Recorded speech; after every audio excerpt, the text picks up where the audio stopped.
what's up? Greg F here today, about to drop some knowledge on you today about the Nashville Zoning Code basics. People call me all the time, hey man, what can I do with this property? It's zoned X, you know, could I build two, could I build one? Today I'm gonna point you into the direction of the basics and where to find it and what they mean. I'm gonna start sharing my screen now. So the first thing you want to do when you get the property is to go to the GIS map, or if you're an agent and you have access to CRS task records, either way works. I like the GIS, it has better, more accurate information. So we're just going to use a property, for example, and you go to, and if you just Google Nashville parcel viewer, it'll come up. Google it, you can do that. Address, put your address in. I'm going to use this address, 3108 Curtis Street. As a property that I already own. And the first thing you're going to want to do is you're going to go to your zoning history and you're going to see that it's an R8, and you're also going to look to see what the square footage of the lot is.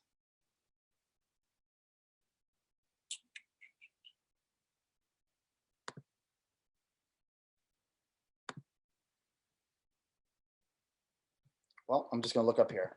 So a quick, easy way to do this is to multiply your width and your length. So I already know that it is 160 going back because I know the property. So I'm going to go 50 by 160, and I'm going to get 8,000 square feet exactly, right? So that's close because it's an R8 zoning. Here's your zoning right there. You can add your layers to see the policies and anything else that you need to, if it's in a flood, historic district, whatever it is. We don't need any of that right now. We just want to know that this is in a neighborhood evolving area, because you're right here is your T4NE, it just disappeared. So you know that I can put 2 on this, even though there's not any left.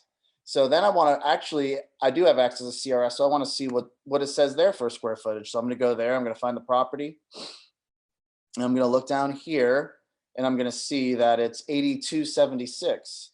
So now you've got GIS saying 8,000 square feet, and now I've got this saying 8276. Okay, so what do?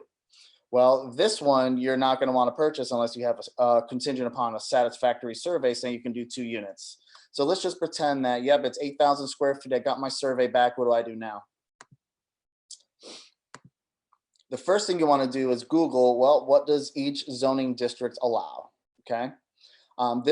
Once you Google that, you're going to come to this sheet right here. So I'm going to go through these very basic. Here's your agricultural zonings. We're not going to get into that because I don't ever do anything like that. I just know that you very rarely can rezone agricultural until anything that has residential density more than what's there. Usually it's for like farms and stuff like that. So the biggest trick is this S, and then you have the no S, right? So you look here, and you're seeing R8, there's no S. If there's an S there, it's single family. It could be 5 acres, 20,000, 40,000 square feet. That S means you can only do 1 house, no matter how big it is.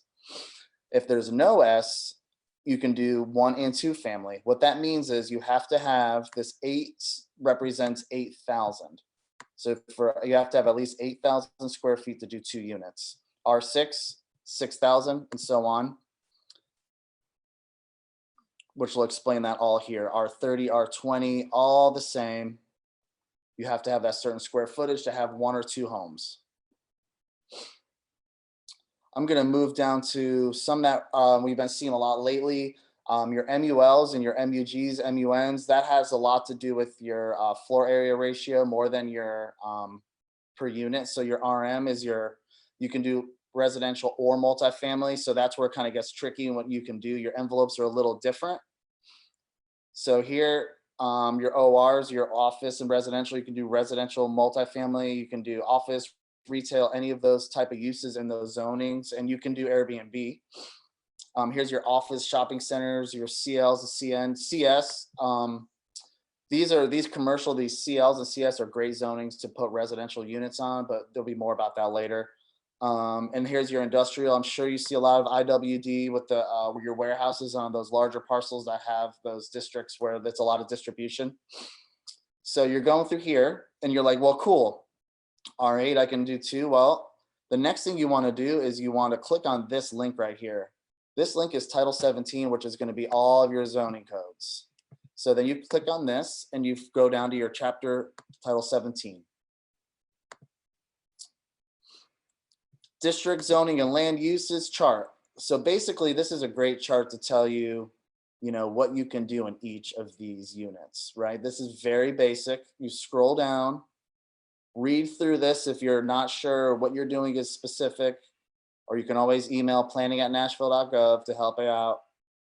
Scroll through whatever these are, and here's your charts down here. Your agricultural, your single family, and all of the districts. If you go down to district bulk, you also want to look through here too, because this is going to tell you your maximum build. This is where it gets important, your setbacks and your building coverage. This is basic, you're going to want to know right away. So I have an R8 lot, I've got 8,000 square feet, great. My maximum building coverage is 0.45. So that means out of that 8,000 square foot, 0.45 of that 8,000 square foot could be used for my building envelope. And here's your side and your rear setbacks. It looks like I have a 20 foot from the back. I can go up to 3 stories. That's important too. And you're gonna have to find out what that height is. I wanna say 45 is this one in here. And then here's your setback on the side. So it's cool, well, awesome. Now I can build 2 units. I know my setbacks are 20 in the back and 5 on the side. So do I do attached or detached? Well, that's a wonderful question. So the first thing I'm gonna do is I'm gonna look to see what my front footage is. Right here, I've got 49 feet. So I know that I have to have a 5 foot setback on each side. That brings that 49, let's say 50 down to 40, right? So I can have, now I have 40 feet of space to build a house. So what do I want to do? Well, I can build, I have to have 6 feet in the middle. Got to remember that if I want to do detached units. So that brings me to 17 units. If that works for you and your product, then you can do detached 17 foot long units. Or you can just do detached, or this, you can just do an attached and have 20 foot units that are just attached.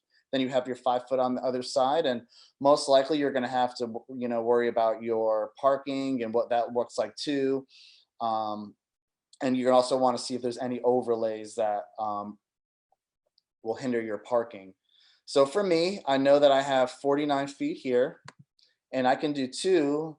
And frankly, I don't want to do either of those options. I don't want to do attached. I don't want to do detached next to each other. So what I did was we went ahead and we did ours front to back. So I have a unit here and a unit here, and I'm going to have my driveway go up here. I'm going to have a garage here, and then I'm going to have a side garage here. So you have this. So basically the front of this house is here. The front of this house is here. And that's wonderful because it has downtown views going this way.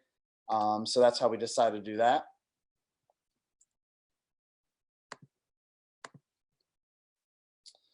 So this is really short and sweet.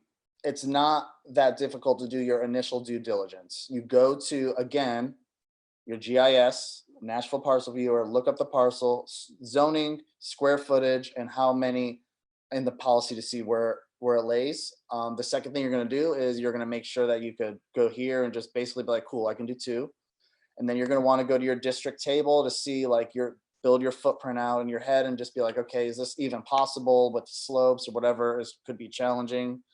And if you want to get more in depth, this chapter 17 right here has pretty much everything you're going to need for your collector streets, your height controls.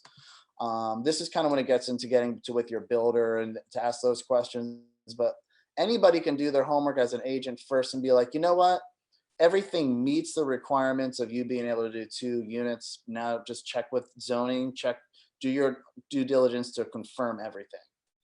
So I hope this helps with your Nashville zoning codes. I'm gonna place a link for this somewhere where when you call me and ask me, I'm gonna point you into this direction and you can let me know if you have questions. It's very basic, but a lot of people don't know about it. So Greg F, dropping some knowledge on you about the Nashville zoning codes.